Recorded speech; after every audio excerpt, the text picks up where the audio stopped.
Good morning, I'm Kenneth Moten. And I'm Janae Norman here. The top 5 things to know this Wednesday. Number 1, Impeachment Day in Washington. The House is hours away from its historic vote to impeach President Trump. Lawmakers will debate for 6 hours before voting around 7 p.m., just as the president holds a rally in Michigan tonight. He sent a scathing letter to House Speaker Nancy Pelosi slamming the impeachment as an attempted coup. And overnight, pro-impeachment rallies were held across the country. Our live coverage of today's impeachment vote begins this morning at 8:30 Eastern here on ABC News Live. Number 2, police in Austin, Texas say they have no suspects in the case of a missing mother and her baby. Heidi Broussard and her 3-week-old daughter haven't been seen since last Thursday. The FBI has now joined the search for them. Agents were knocking on doors last night at the apartment complex where Broussard and the child were last seen. Her parents spoke with ABC's Marcus Moore. I mean, we have hope. If you don't have hope, you don't have anything. There's no words.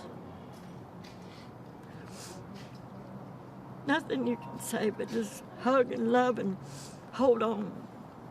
Authorities say Broussard's fiance is not a person of interest in this case. On to number 3, a big merger in the auto industry. Fiat Chrysler and the parent company of Peugeot have agreed on terms of a 50-50 merger to create the world's 4th largest automaker.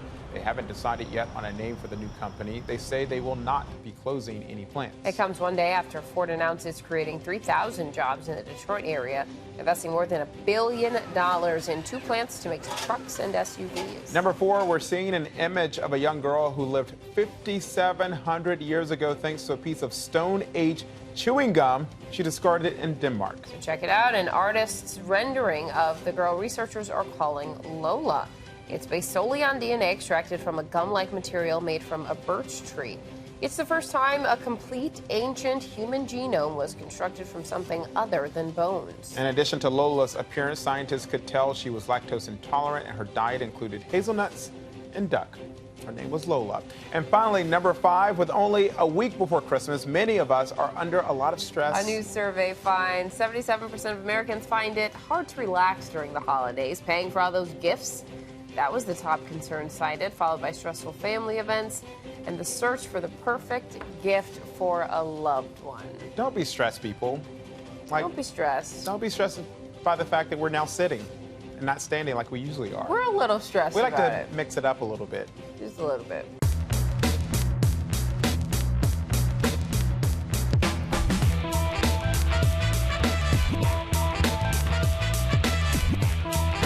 Let's get to the history unfolding on Capitol Hill today as President Trump is on the brink of impeachment. We learned overnight that lawmakers have agreed to 6 hours of debate in the House today before they take the historic vote around 7 tonight. The president sent a fiery letter to House Speaker Nancy Pelosi comparing the impeachment process to the Salem witch trials, but Democrats believe they have enough votes to approve the articles of impeachment. Meanwhile, overnight, protesters held rallies in support of impeachment across the country, from New York and Michigan to Kansas and California.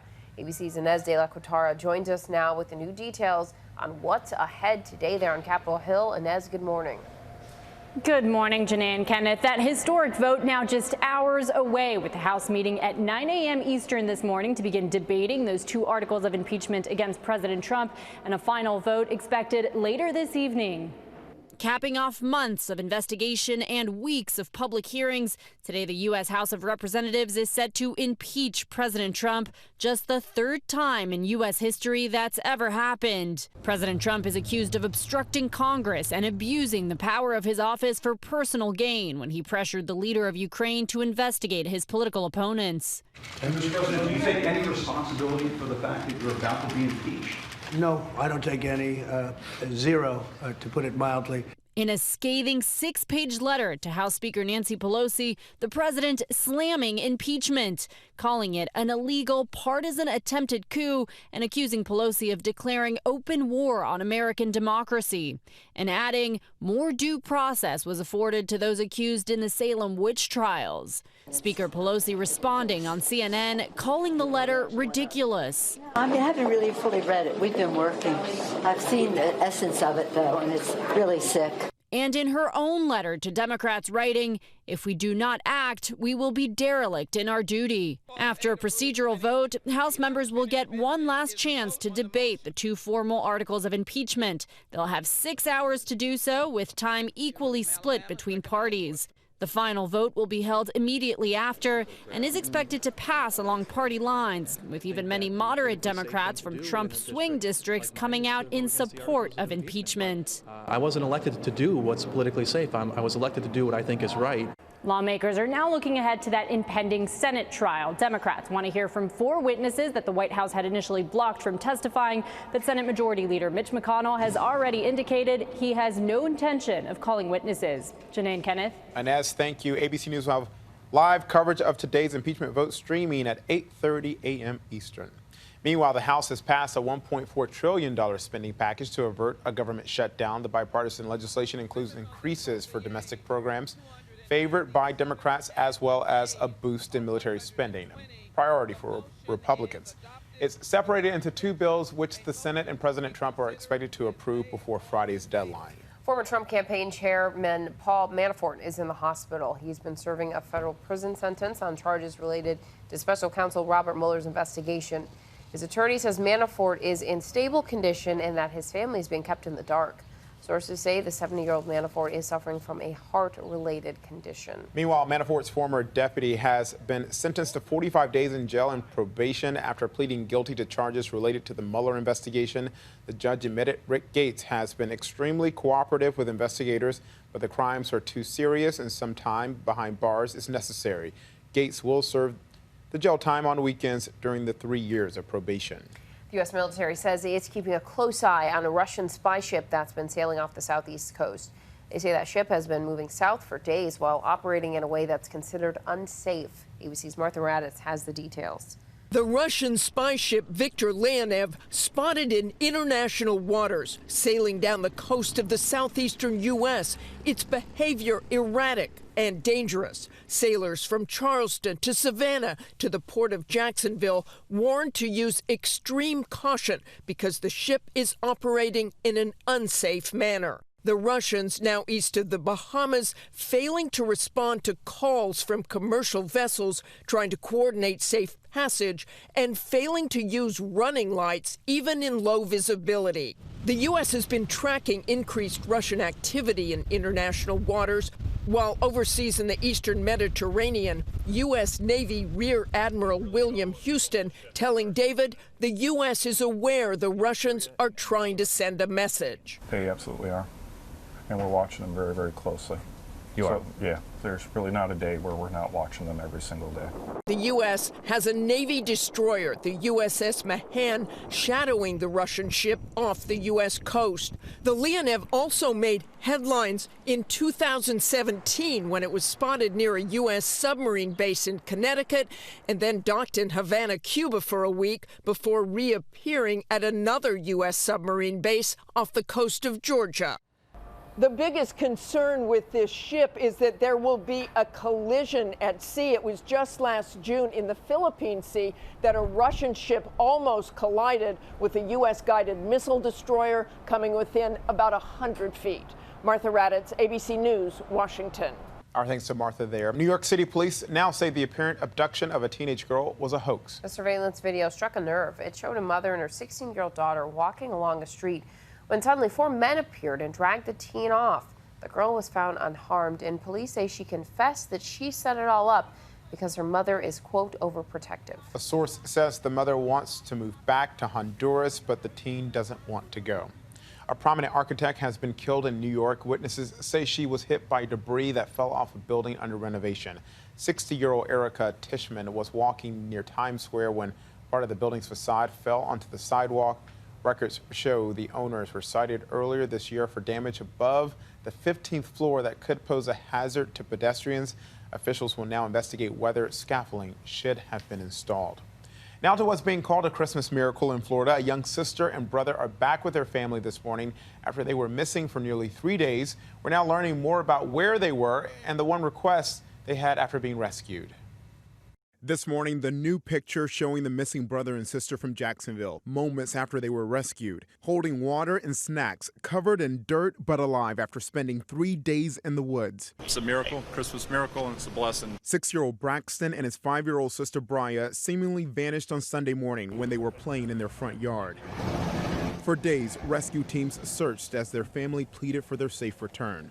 Braxton and Brian, if y'all see Granny and Papa, we looking for you and we love y'all. Then the miracle they were hoping for. We have both kids. We're heading out of the woods.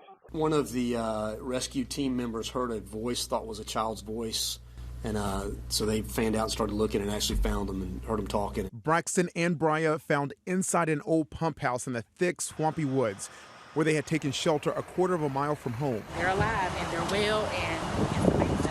Right before Christmas. Right before Christmas. Right before. So this is an awesome Christmas gift for everybody. The children's older brother says the exhausting search had taken an emotional toll. This is something that's going to scar me. It's going to scar me. It's not like going to disappear. It's not going to ever go away. Police say the children likely wandered away and became lost, and they had just one request after being rescued. They're lively and talkative and asked for a cheese pizza that we quickly delivered to them. Just an incredible story. Police say it appears that Bria and Braxton were alone the entire time, and we talk about, are these children okay? Physically, they are okay this morning. They're apparently a little dehydrated, but you think about the mental toll as well. Absolutely. I mean, spending a number of days out there by themselves. A great thing, though, that they were found together and are back home this morning. Coming up, the gift wrapping life hack that's breaking the internet. We put it to the test. But first, we're opening up the ABC News vault and looking back to the last impeachment of a sitting U.S. president after this. Welcome back. The House of Representatives is just hours away from voting on 2 articles of impeachment against President Trump. It's almost 21 years to the day that the House voted to impeach President Bill Clinton. So we're opening the ABC News vault back to December 19th, 1998.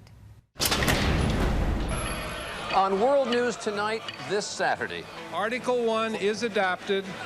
For the second time in our nation's history, the House of Representatives impeaches the president. The president reacts, saying he'll stay focused on his job. It's what I've tried to do for 6 years. It's what I intend to do for 2 more until the last hour of the last day of my term.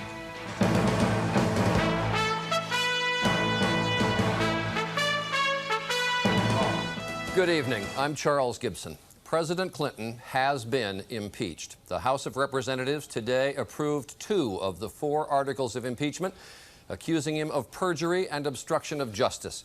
The issue now goes to the United States Senate for a possible trial.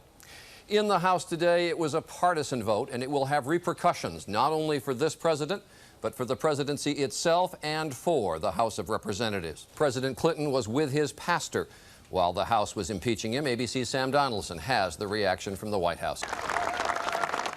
House Democrats came down to the White House to rally around their leader. Mrs. Clinton walked arm in arm with her husband as they came to the lawn below the Oval Office, where, surrounded by his backers, the president made his case to the American people for avoiding a long Senate trial. I have accepted responsibility for what I did wrong in my personal life, and I have invited members of Congress to work with us to find a reasonable, bipartisan, and proportionate response. That approach was rejected today by Republicans in the House, but I hope it will be embraced by the Senate. The strategy now is to be very conciliatory toward the Senate, including Senate Republicans. Let House Democrats continue to bash House Republicans. The president now wants a censure deal in the Senate, if possible, in order to avoid a trial. We're joined by ABC's Cokie Roberts, also Jackie Judd in Washington. Cokie, give us the thought on this day. How about this trial to come in the Senate? Do we get to trial? The trial is likely to come. Yes, Charlie, you know the institution of Congress well, and you know that some of its players insist on the prerogatives of the institutions. And in the Senate, that would include Senator Robert Byrd of West Virginia, the historian of the Senate, who will insist that the Senate go forward at least for a while. Obviously, the pressure will now be on to try to bring that to a short conclusion. But the pressure was on the House as well, and an election intervened, and the House has impeached the president. Jackie, quickly, when you first learned of this story back in January, ever think we get to this day? Oh my gosh, Charlie, no. The one constant of the story, in fact, over the past year has been its utter unpredictability. And even though over the past few days everyone had widely expected these articles of impeachment to pass, sitting here it was still a shock. It was just a shock to hear the Speaker pro tem in the House floor announce that the first article of impeachment had passed. And so, no, I don't think anyone could have predicted that we would find ourselves here on this night talking about what we are. Crazy. That's been almost 21 years to the day. And it's always interesting to take a look back, and many people saying and are really looking at both those cases and comparing the two there. All right, let's check our notifications now. Starting with a gift wrapping hack going viral on social media. You've probably seen it. Technique where you turn the gift diagonally to make better use of the wrapping paper. The person who did this makes it look so easy.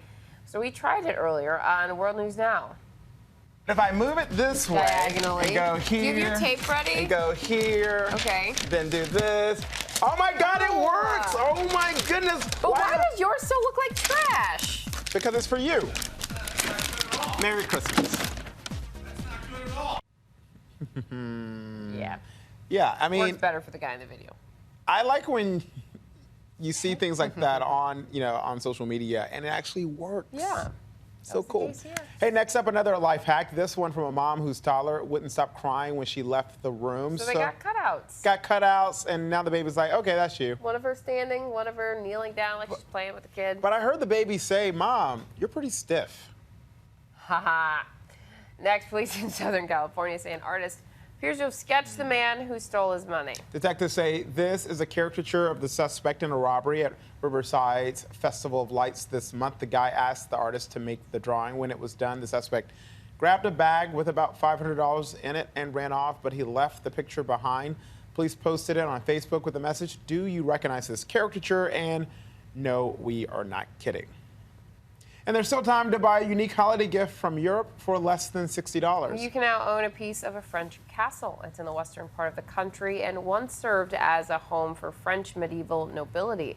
The cost, just $55. The money gets you lifetime access to the castle, a plot in the garden bearing your name, and a role in planning the future of the fortress. So that's our question of the day. Would you buy a piece of that castle? Tell us why or why not. not. Just any castle, a crumbling castle.